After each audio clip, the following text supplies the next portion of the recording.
ಜವಳಿ ಉದ್ಯಮದ ಮೇಲಿನ ಜಿಎಸ್ಟಿಯನ್ನ ಹೆಚ್ಚು ಮಾಡಬೇಕು ಅನ್ನೋ ಪ್ರಸ್ತಾಪ ಆಯಿತು. ಅದು ಹೊಸ ವರ್ಷದಿಂದಲೇನೆ ಜಾರಿಯಾಗಬೇಕಾಗಿತ್ತು. ಇನ್ನು ನೀವು ಬಟ್ಟೆ ಖರೀದಿ ಮಾಡೋದಕ್ಕೆ ಹೋಗಿದ್ರೆ ಎಲ್ಲವೂ ಕೂಡ ಕಾಸ್ಟ್ಲಿ ದುನಿಯಾ ಅನ್ನೋ ತರ ಇತ್ತು. ಈ ಕುರಿತಾಗಿ ನಿರಂತರವಾಗಿ TV5 ಕೂಡ ವರದಿಯನ್ನ ಪ್ರಸಾರ ಮಾಡಿತ್ತು. ಆದ್ರೆ ಈಗ ಜವಳಿ ಉದ್ಯಮದ ಮೇಲಿನ ಜಿಎಸ್ಟಿ ಹೆಚ್ಚಳವನ್ನ ಮುಂದೂಡಿಕೆ ಮಾಡಲಾಗಿದೆ. ಶೇಕಡ 5ರಿಂದ ಶೇಕಡ 12ಕ್ಕೆ ಹೆಚ್ಚಿಸುವಂತಹ ನಿರ್ಧಾರವನ್ನ ತೆಗೆದುಕೊಳ್ಳಲಾಗಿತ್ತು. ಇದನ್ನ ಮುಂದೂಡಿದ್ದಾರೆ.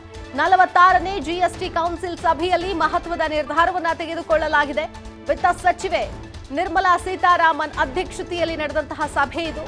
ಜನವರಿ 1ರಿಂದ ಹೊಸ ತೆರಿಗೆ ಜಾರಿಗೆ ನಿರ್ಧರಿಸಲಾಗಿತ್ತು. ತೆರಿಗೆ ಹೆಚ್ಚಳದ ನಿರ್ಧಾರಕ್ಕೆ ದೇಶದಾದ್ಯಂತ ತೀವ್ರ ವಿರೋಧ ಕೂಡ ವ್ಯಕ್ತವಾಗಿತ್ತು. ರಾಜ್ಯದಲ್ಲೂ ಜವಳಿ ಉದ್ದಿಮೆದಾರರು ಹೋರಾಟವನ್ನ ಮಾಡ್ತಾ ಇದ್ರು, ಪ್ರತಿಭಟನೆಯನ್ನ ಮಾಡಿದ್ರು. ನಮಗೆ ಈ ರೀತಿಯಾಗಿ ಮಾಡಿದ್ರೆ ನೀವು ಹೊಡೆತ ಬೀಳುತ್ತೆ, ಮೊದಲೇ ಕೊರೋನಾದಿಂದ ತತ್ತರಿಸಿ ಹೋಗಿದ್ದೀವಿ, ಈಗ ಮತ್ತೆ ಜಿಎಸ್ಟಿ ಅಂತಂದ್ರೆ ಬೆಲೆ ಜಾಸ್ತಿ ಆಗತ್ತೆ, ಗ್ರಾಹಕರ ಮೇಲೆ ಹೊರೆ ಬೀಳುತ್ತೆ, ಯಾರು ಕೂಡ ಖರೀದಿ ಮಾಡೋದಕ್ಕೆ ಮುಂದಾಗೋದಿಲ್ಲ. ಈ ಬಗ್ಗೆ ನಿಮ್ಮ TV5 ಕನ್ನಡ ನಿರಂತರವಾಗಿ ವರದಿಯನ್ನ ಪ್ರಸಾರ ಮಾಡಿತ್ತು. ಆರ್ ವಿ ಸ್ಟುಪಿಡ್ ಕಾರ್ಯಕ್ರಮದ ಮೂಲಕ ಸರ್ಕಾರಕ್ಕೆ ಎಚ್ಚರಿಕೆಯನ್ನು ಕೂಡ ಕೊಟ್ಟಿತ್ತು TV5 ಕನ್ನಡ. ಜನಾಕ್ರೋಶದ ಬೆನ್ನಲ್ಲೇ ಜಿಎಸ್ಟಿ ಹೆಚ್ಚಳವನ್ನ ಮುಂದೂಡಿದೆ ಇದೀಗ ಕೇಂದ್ರ ಸರ್ಕಾರ. ನೋಡಿ, ಕೇಂದ್ರ ಸರ್ಕಾರ ತೆಗೆದುಕೊಳ್ಳುವಂತಹ ಒಂದಷ್ಟು ನಿರ್ಧಾರಗಳು ಹೆಂಗಿರುತ್ತೆ ಅಂತಂದ್ರೆ ಆಲೋಚನೆ ಇರೋದಿಲ್ಲ, ಮೊದಲನೇ ಚರ್ಚೆ ಇರೋದಿಲ್ಲ, ಇದರ ಪರಿಣಾಮ ಹೇಗಿರುತ್ತೆ ಜನರ ಮೇಲೆ ಅನ್ನೋದು ಕೂಡ ಇರೋದಿಲ್ಲ. ಇದೇ ಒಂದು ವಿಷಯವನ್ನ ರೈತರ ಮೇಲೂ ಕೂಡ ಪ್ರಯೋಗ ಮಾಡಿದ್ರು. ರೈತರ ಕಾಯ್ದೆಗಳನ್ನ ಹಿಂಪಡೆದಾಗಿರಬಹುದು. ಈಗ ಜಿಎಸ್ಟಿಯನ್ನ ಸದ್ಯಕ್ಕೆ ಮುಂದೂಡಲಾಗಿದೆ. ಬಟ್ಟೆಗಳ ಮೇಲೆ ವಿಧಿಸುವಂತಹ 5% ಜಿಎಸ್ಟಿಯನ್ನ 12%ಗೆ ಜಾಸ್ತಿ ಮಾಡೋಕೆ ನಿರ್ಧಾರ ಮಾಡಿದ್ರು. ಇದನ್ನ ಮುಂದೂಡಲಾಗಿದೆ.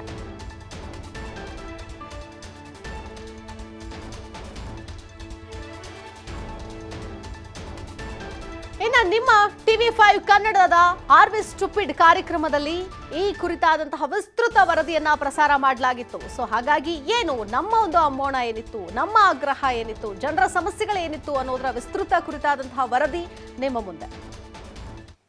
ಓಲಾ ಜಾಸ್ತಿ ಜನವರಿ 1ರಿಂದ, ಉಬರ್ ಜಾಸ್ತಿ, ಸ್ವಿಗ್ಗಿ ಜಾಸ್ತಿ, ಝೊಮ್ಯಾಟೊ ಜಾಸ್ತಿ, ಚಪ್ಪಲಿ ಜಾಸ್ತಿ, ಬಟ್ಟೆ ಜಾಸ್ತಿ, ಕಚ್ಚಾ ವಸ್ತುಗಳ ಬೆಲೆ ಜಾಸ್ತಿ ಆಗಿದೆ. ಜವಳಿ ಉದ್ಯಮದ ಕಥೆ ಮುಗಿತಾ ಇದೆ. ಗಾರ್ಮೆಂಟ್ ಇಂಡಸ್ಟ್ರಿ ಲಕ್ಷಾಂತರ ಜನಗಳಿಗೆ, ಆ ಗಾರ್ಮೆಂಟ್ಸ್ಗೆ ಹೋಗ್ತಕ್ಕಂಥ ತಾಯಂದಿರು, ಮನೆಯಲ್ಲಿ ಬೆಳೀತಾ ಇದೆಯಲ್ಲ ಅಮೂಲ್ಯ ರತ್ನಗಳು, ಮಕ್ಕಳು, ಅಪ್ಪ ಇಲ್ವೋ ಅವ್ರಿಗೆ, ಬೇರೆ ಕಾರಣದಿಂದ ಅಪ್ಪ ಬಿಟ್ಟು ಹೋಗಿದ್ದಾರೋ, ತೀರ್ಕೊಂಡಿದ್ದಾರೋ, ಅಥವಾ ಅವ್ರ ತಾಯಿ ಆಲ್ರೆಡಿ ಡಿವೋರ್ಸಿ ಆಗಿದ್ದಾರೋ ನಮಗೆ ಗೊತ್ತಿಲ್ಲ ರೀ. ಅಂಥ ರತ್ನಗಳನ್ನು ಮನೆಯಲ್ಲಿ ಕಾಪಾಡಲಿಕ್ಕೆ ಆ ತಾಯಿ ಬೆಳಗ್ಗೆ 8:15 ಮನೆ ಬಿಟ್ಟರೆ 9 ಗಂಟೆಗೆ ಫ್ಯಾಕ್ಟ್ರಿ, ಸಾಯಂಕಾಲ 6 ಗಂಟೆವರೆಗೂ ಕೆಲಸ. ಅಕಸ್ಮಾತ್ ಓವರ್ ಟೈಮ್ ಮಾಡಿದ್ರೆ ಒಂದು 2 ಗಂಟೆ 3 ಗಂಟೆ ಜಾಸ್ತಿ ಮಾಡಿದ್ರೆ ಒಂದು ಸ್ವಲ್ಪ ಸ್ನ್ಯಾಕ್ಸ್ ಸಿಗಬಹುದು, ಸ್ವಲ್ಪ ಎಕ್ಸ್ಟ್ರಾ ಸಂಬಳ ಸಿಗಬಹುದು. ಎಲ್ಲ ಸೇರಿದ್ರೆ 10ರಿಂದ 15 ಸಾವಿರ ಈ ಒಂದು ದುಡಿಮೆಗೆ ಅಂತ ಮಾಡ್ತಾ ಇದ್ದಾರೆ. ಅಂಥ ಗಾರ್ಮೆಂಟ್ಗಳನ್ನು ಬಿಡ್ತಾ ಇಲ್ಲ ಇವರು, ಅಂಥ ಜವಳಿ ಉದ್ಯಮವನ್ನು ಬಿಡ್ತಾ ಇಲ್ಲ ಇವರು. ಎಲ್ಲ ಕಡೆಯೂ 12% ಬಟ್ಟೆಗಳ ಮೇಲೆ ತೆರಿಗೆ ಇದ್ದರೆ ಯಾರಿಗೆ ಕೊಂಡ್ಕೊಳಕ್ಕೆ ಬರ್ತಾರೆ? ₹1000 ಒಳಗಡೆನೆ, ₹1000 ಒಳಗಡೆನೆ 12% ತೆರಿಗೆ. ₹100 ಬಟ್ಟೆ ತೊಗೊಂಡ್ರೆ 12% ತೆರಿಗೆ. ಚಪ್ಪಲಿ ₹100 ತೊಗೊಂಡ್ರೆ ₹12 ಟ್ಯಾಕ್ಸ್ ಅದಕ್ಕೆ. ಎಷ್ಟು ಜನ 2,000, 3,000, 4,000 ರೂಪಾಯಿ ಬಟ್ಟೆ ಹಾಕ್ತಾ ಇದ್ದಾರೆ? ಎಷ್ಟು ಜನ 2,500, 3,000 ರೂಪಾಯಿ ಸ್ಲಿಪ್ಪರ್ ಹಾಕ್ತಾ ಇದ್ದಾರೆ?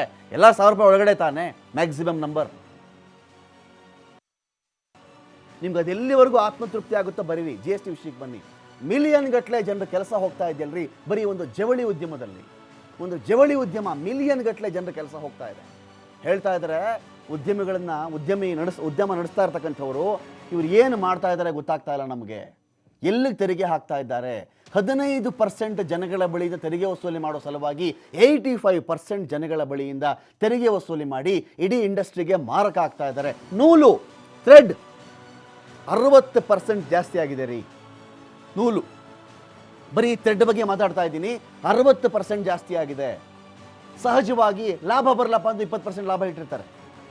ಬೇಕಲ್ಲ, ಆ ಲಾಭದಲ್ಲಿ ಎಲ್ರಿಗೂ ಪಾಲಿದೆ. ಸಾಗಾಟ ಮಾಡೋನಿಗೆ, ಬಟ್ಟೆ ಹೊಲಿಯೋನಿಗೆ, ಅವನಿಗೆ, ಇವನಿಗೆ, ಅಂಗಡಿಯವನಿಗೆ, ತಂದು ಹಾಕೋನಿಗೆ, ಎಲ್ರಿಗೂ ಅದ್ರಲ್ಲಿ ಪಾಲಿದೆ. 20% ಆಯಿತಾ? ಜೊತೆಗೆ 12% ಮತ್ತೆ GSTನ ಅದಕ್ಕೆ. ಎಷ್ಟಾಯ್ತು ಅಲ್ಲಿಗೆ? ಯಾರು ಕೊಂಡ್ಕೊಳ್ತಾರೆ? ಯಾವ ಫ್ಯಾಕ್ಟ್ರಿಲಿ ಯಾರು ಕೆಲಸ ಕೊಡ್ತಾರೆ? ಎಲ್ಲಿದ್ದೀವಿ ನಾವು? ನಮ್ಮನ್ನು ಏನು ಮಾಡ್ತಾ ಇದ್ದಾರೆ ಇವರು? ಇದು 12% ಮಾಡಿಕೊಂಡು ಚಪ್ಪಲಿಗೂ 12%. ನೀವು ಮಾತಾಡ್ತಿದ್ದೀರಾ ಸಬ್ಸಿಡಿ. ಯಾವ ಸಬ್ಸಿಡಿ ಕೊಡ್ತಾ ಇದ್ದೀರಿ ಸ್ವಾಮಿ?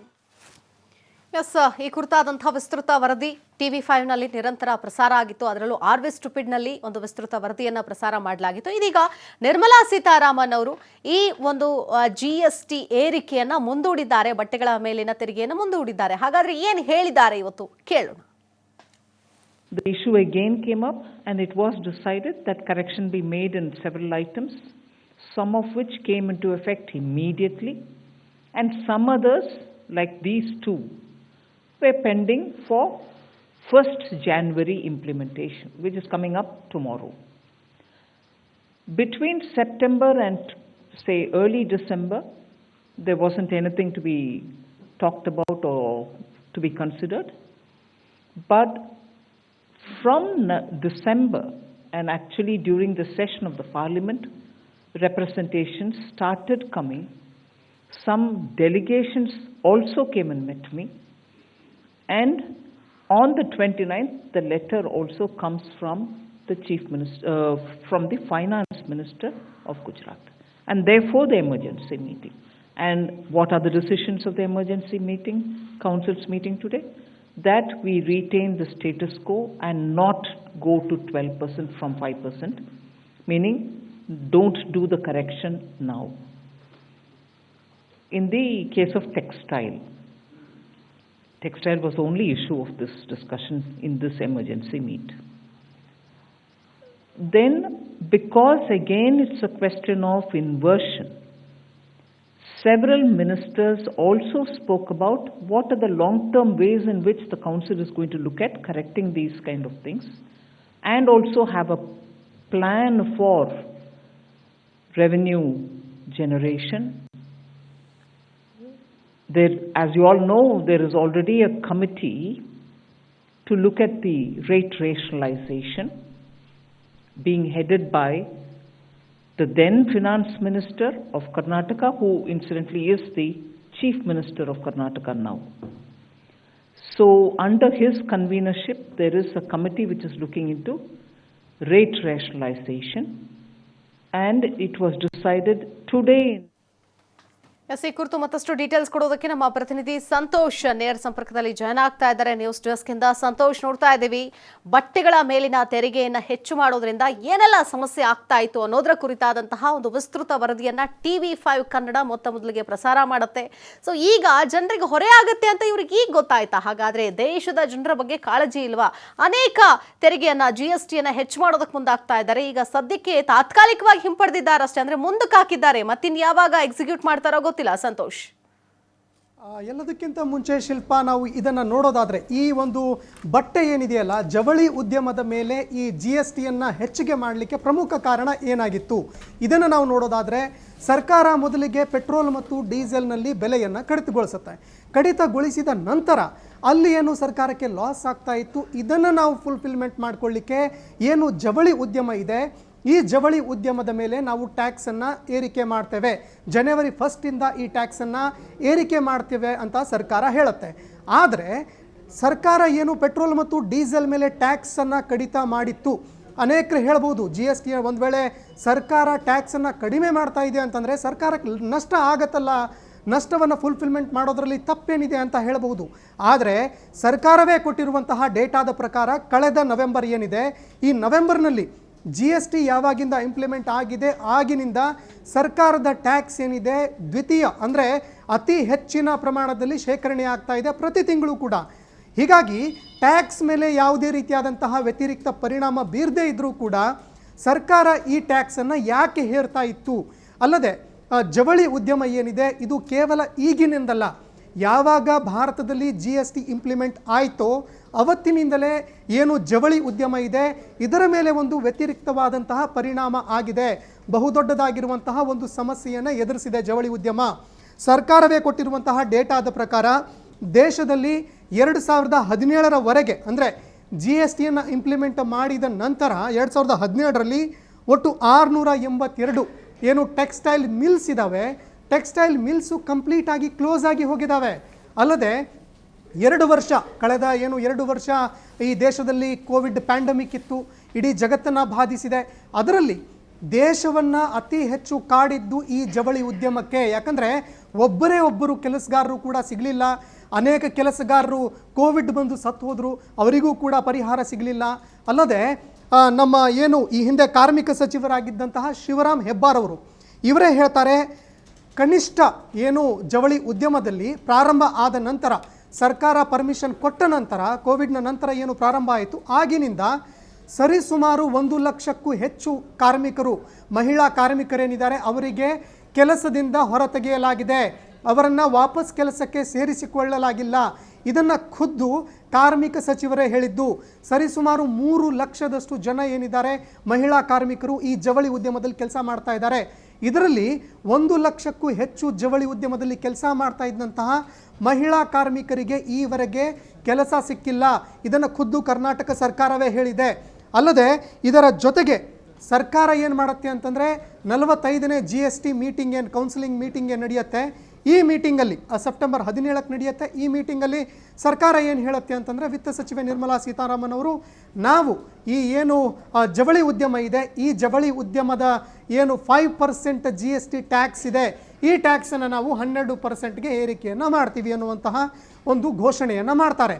ಅದು ನಾಳೆಯಿಂದ ಅಪ್ಲೈ ಆಗುವಂಥದ್ದಿತ್ತು. ಆದರೆ ಜವಳಿ ಉದ್ಯಮವೇ ಹೇಳುವಂತೆ, ಜವಳಿ ಉದ್ಯಮದ ಯಾವ್ಯಾವ ಫ್ಯಾಕ್ಟ್ರಿಗಳಿದ್ದಾವೆ ಆ ಫ್ಯಾಕ್ಟ್ರಿಯ ಓನರ್ಗಳು ಹೇಳುವಂತೆ ಜವಳಿ ಉದ್ಯಮದಲ್ಲಿ ಬಳಕೆಯಾಗುವಂತಹ ನೂಲುಗಳಾಗಿರಬಹುದು ಮತ್ತು ಬೇರೆ ಬೇರೆ ಯಾವ್ಯಾವ ಮಟೀರಿಯಲ್ಸ್, ಕಚ್ಚಾ ರಾ ಮಟೀರಿಯಲ್ ಏನಿದೆ ಆ ಕಚ್ಚಾ ವಸ್ತುಗಳ ಮೇಲೆ GST ಟ್ಯಾಕ್ಸ್ ಏನಿದೆ ಅದು ಆಲ್ರೆಡಿ ಹೆಚ್ಚಾಗಿದೆ. ಅದರ ಮೇಲೆ ಕೂಡ ಟ್ಯಾಕ್ಸ್ ಹೆಚ್ಚು ಮಾಡಿ ಈಗ ಆ ಬಟ್ಟೆಗಳ ಮೇಲೂ ಕೂಡ ನೀವು ಟ್ಯಾಕ್ಸನ್ನು ಹೆಚ್ಚು ಮಾಡೋದು ಆದರೆ ಈಗ ತಾನೇ ಜವಳಿ ಉದ್ಯಮ ಪ್ರಾರಂಭ ಆಗಿದೆ.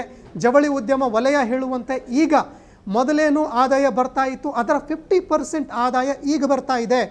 ಆ ಆದಾಯಕ್ಕೂ ಕೂಡ ನೀವು ಕಲ್ಲು ಹಾಕೋದಾದರೆ ಈ ಉದ್ಯಮ ಎಲ್ಲಿಗೆ ಹೋಗಬೇಕು? ಇಡೀ ದೇಶಾದ್ಯಂತ ಕೇಂದ್ರ ಸರ್ಕಾರದ ವಿರುದ್ಧ ಒಂದು ಆಕ್ರೋಶ ಕೇಳಿ ಬರ್ತಾ ಇತ್ತು. ಅದರಲ್ಲಿ ಅತಿ ಹೆಚ್ಚಿನ ಒಂದು ವಿರೋಧ ಎದುರು ಬಂದಿದ್ದೆಲ್ಲಿಂದ ಅಂತಂದರೆ ತಮಿಳುನಾಡು, ಮಹಾರಾಷ್ಟ್ರ, ಇದರ ಜೊತೆಗೆ ಉತ್ತರ ಪ್ರದೇಶ, ಹರಿಯಾಣ. ಯಾಕಂದರೆ ಅತಿ ಹೆಚ್ಚು ಜವಳಿ ಉದ್ಯಮವನ್ನು ಅವಲಂಬಿಸಿರುವಂತಹ ರಾಜ್ಯಗಳು ಇವೇ ರಾಜ್ಯಗಳು.